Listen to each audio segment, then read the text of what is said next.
Kemarin banyak dari kalangan Islam yang berduyun-duyung ke masjid meramaikan malam nisfu Sya'ban sambil membawa air mineral untuk didoakan. Ada yang baca surah Yasin 3 kali berjamaah dengan diniatkan untuk panjang umur, memperoleh rezeki dan mendapatkan husnul khatimah. Ada juga yang dilanjutkan dengan sholat sunnah. Apa hukum membaca surah Yasin 3 kali dan sholat nisfu Sya'ban? Lalu apa keistimewaan malam nisfu Sya'ban dan tuntunan apa yang disunnahkan? Ini banyak muslimin memang yang menyalahgunakan ya, dalil-dalil. Jadi mereka tidak memilah mana dalil yang sahih dan mana dalil yang lemah, apalagi hadis-hadis yang palsu. Hadis yang menjelaskan tentang masalah adanya solat di nisfu Sya'ban, solat secara khusus namanya solat nisfu Sya'ban itu tidak ada. Hadisnya palsu, maudhu' itu. Yang ada memang adalah fadilah mengerjakan solat malam di nisfu Sya'ban, solat tahajudnya. Solat tahajud seperti biasa, tapi khusus malam nisfu Sya'ban punya fadilah. Karena disebutkan dalam sebuah riwayat yang sahih bahwasanya Aisyah radhiyallahu anha pernah mendapatkan giliran nginapnya Nabi SAW di rumahnya. Terbangun tengah malam, dia melihat Nabi SAW tidak ada di sebelahnya. Maka Aisyah radhiyallahu anha terbawa rasa cemburu. Dia memakai bajunya kemudian mengelilingi rumah-rumah Nabi yang lain, ya, istri Nabi yang lain, takut Nabi ada di sana gitu.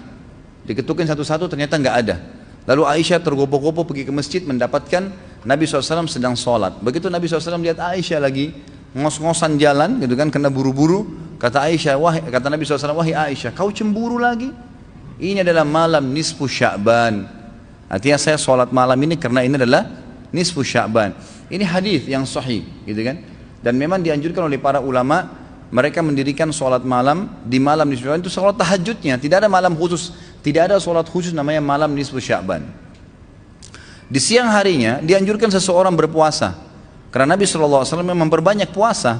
Terlebih lagi nisfu Sya'ban itu ya, kenanya malamnya itu berarti puasa tanggal 14.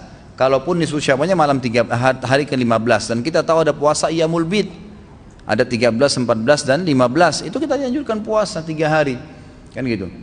Tapi tidak diniatkan khusus puasa nisfu Sya'ban, khusus puasa itu. Karena memang secara umum Nabi SAW puasa sebulan penuh di bulan Sya'ban. Kalau masalah membaca surah Yasin, ini tidak asing lagi kalau di Indonesia. Semua harus surah Yasin.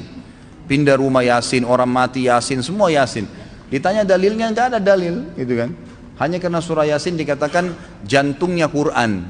Itu pun hadis yang lemah, karena dalam sanadnya ada orang yang pendusta, gitu kan. Tapi ini diamalkan. Kalau kita mau mengaku pengikut Nabi Muhammad SAW yang murni, maka tidak mengamalkan apa yang tidak dicontohkan oleh Nabi SAW. Apalagi membawa air, kemudian secara khusus dibacakan atau dihidupkan dengan surah Yasin, belum pernah ada contoh. Belum pernah ada contoh. Allahu alam. Saya tidak menyalahkan ya. Yang mau kerjakan itu silahkan, itu hak dia. Tapi saya pribadi menyarankan, apalagi jemaah yang ikut dengan pengajian saya atau yang mendengarkan ceramah kita, murnikan ibadah kembali kepada Nabi SAW. Nabi SAW tidak menghembuskan nafas terakhir kecuali sudah mengajarkan semua yang kita butuhkan. Jadi tidak perlu ditambah.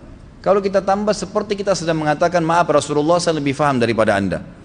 Nabi nggak pernah baca Yasin 3 kali di malam nisfu Sya'ban, nggak apa-apa kan, bagus. Loh, Nabi mau nggak pernah lakukan. Nabi yang nerima dari langit wahyu nggak pernah lakukan, nggak apa-apa. Berarti sama saja anda bilang, maaf Rasulullah saya lebih ngerti. Kan itu. Ini keliru, nggak boleh. Kan itu. Jangan tambah-tambah agama, biarkan dalam keadaan murni. Sedangkan murni saya sudah banyak sekali yang kita bengkalaikan, apalagi kalau ditambah-tambah. Gitu.